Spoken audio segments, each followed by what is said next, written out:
Oh, what a combination. Could you imagine these two people as a couple in real life? Where?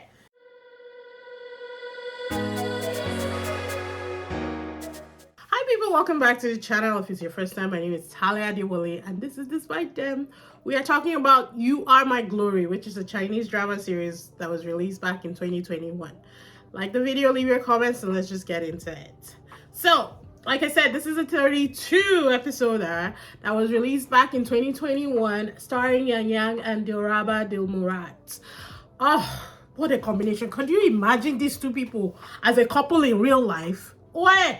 The cameras won't even work because their beauty will be blinding everybody. My God. So, initially, this was a reaction. I'd actually done 10 episodes. A reaction of 10 episodes of it. To be honest, I think God saved me because while I was doing, like, I was categorizing them and arranging them, you know, to edit and everything, I realized that I skipped episode 6 just because of the way it was arranged in the playlist that I was watching it off of on YouTube. Episode 6 was nowhere to be found, so I didn't react to that. And then episodes 9, 10, 8, 9, and 10 didn't have audio. There was no sound to be heard anyway, no whisper, no nothing. Technological problems sometimes do happen, but I just took it as a sign that God was releasing me from doing reactions to 32 episodes and that I should just keep on stepping.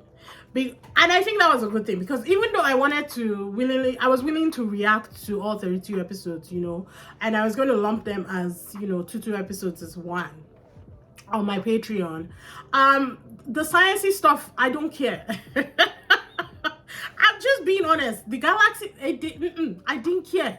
I was like, what am I watching? Like, those episodes would have been hard to react to because zero fucks were had or zero fucks were to be given during those episodes. So I was kind of glad by the time I got, you know, to the end of the season. I was like, yeah, I was glad I didn't finish reacting to this because I just didn't care about the sciencey stuffs in the episodes. Don't get me wrong, Star Trek is one of my all favorites. I love it, but it's different because those ones are exploring the space themselves. You see the planets, you see the aliens, you see everything. This one was creating the satellites, and I just could not be bothered.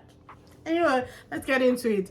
The reason why I watched this was because of Yang Yang. I wanted my homeboy. I wanted justice for my homeboy after watching Love 020. Because even though he had chemistry, on-screen chemistry with the girl in Love 020, the kissing and the sexual chemistry was nowhere to be seen in this world. And I just hated it for him. Every time he would go to kiss her, it was like he was kissing a wall. And it pissed me off. I'm not, like, I would see red. And I was angry at her because I was like, you've kissed this. I'm pretty sure they had to do those scenes multiple times just because of how bad she was. I felt for him having to kiss that. It's like, what are you doing? So I had to go and find him in another thing where there was romance because I was like, you deserve justice and I deserve to see you in a loving, happy relationship where you can kiss the girl and she can kiss you back. And then I found this one which had my baby Fox from Eternal Love, and I was like, yes, because I've seen her kiss in Eternal Love and she ain't no wall, guys. She knows this girl is a fantastic actress. I'm not even talking about kissing anymore. She's a fantastic actress. She's beautiful to look at, and God, how she just captivates the entire screen when she's on it. But I've talked enough about it. You guys know why I came here and what we're doing, so let's get into it. Let's do the plot review. So You Are My Glory follows a heartwarming and mature love story between Xiao Jingjing, a glamorous celebrity, and Yu, an aerospace engineer with a reserved and pragmatic personality. To be honest, the first 4 episodes, I was like, why does he look so depressed? What is it about his job that is depressing him so much, or the choices that he has to make?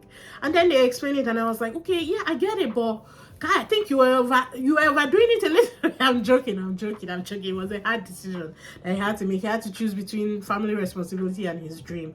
And even though dreams don't pay bills, you know, it's still a hard thing to give up, right?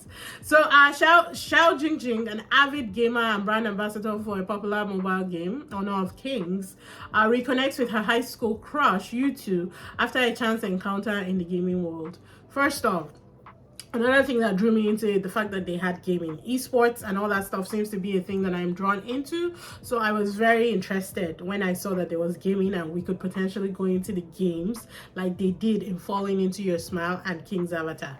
They don't do that as much here. And after episode 15, you kind of don't get it at all. So if that's your draw, know that now. It didn't really matter to me because Yang Yang and the Waraba were still in it, so I was fine with it.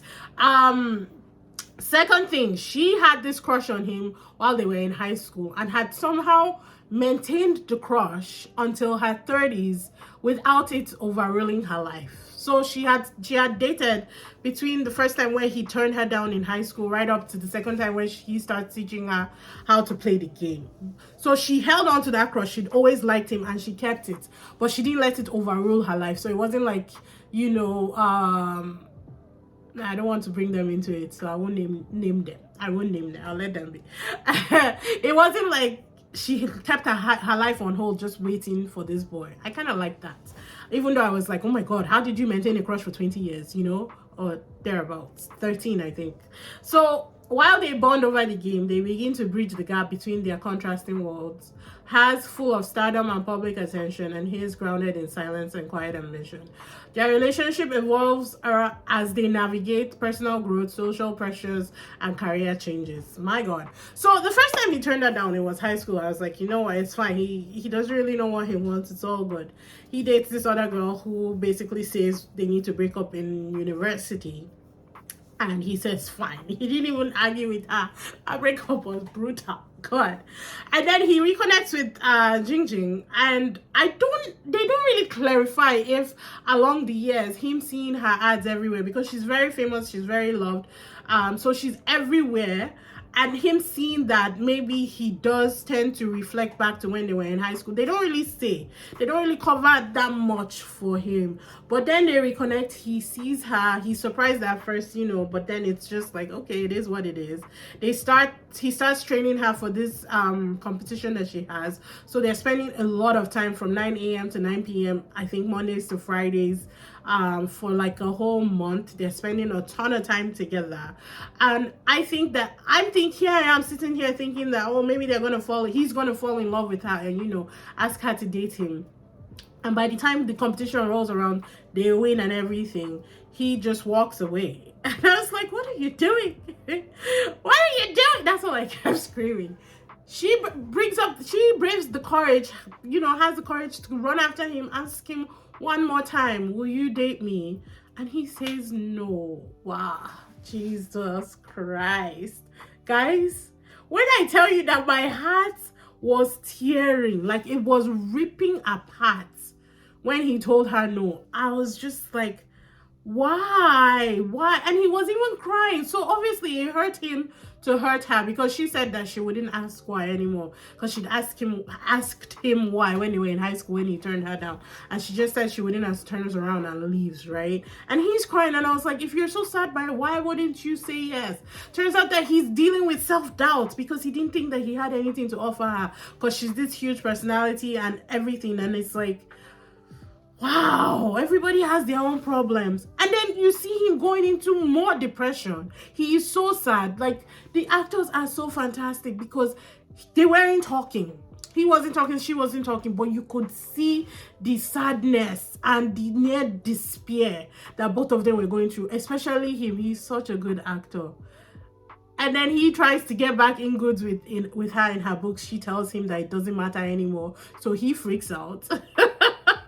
Finds her, you know, and then they reconcile and everything. And then their relationship was so, it was so beautiful. It was seamless. It's what it is.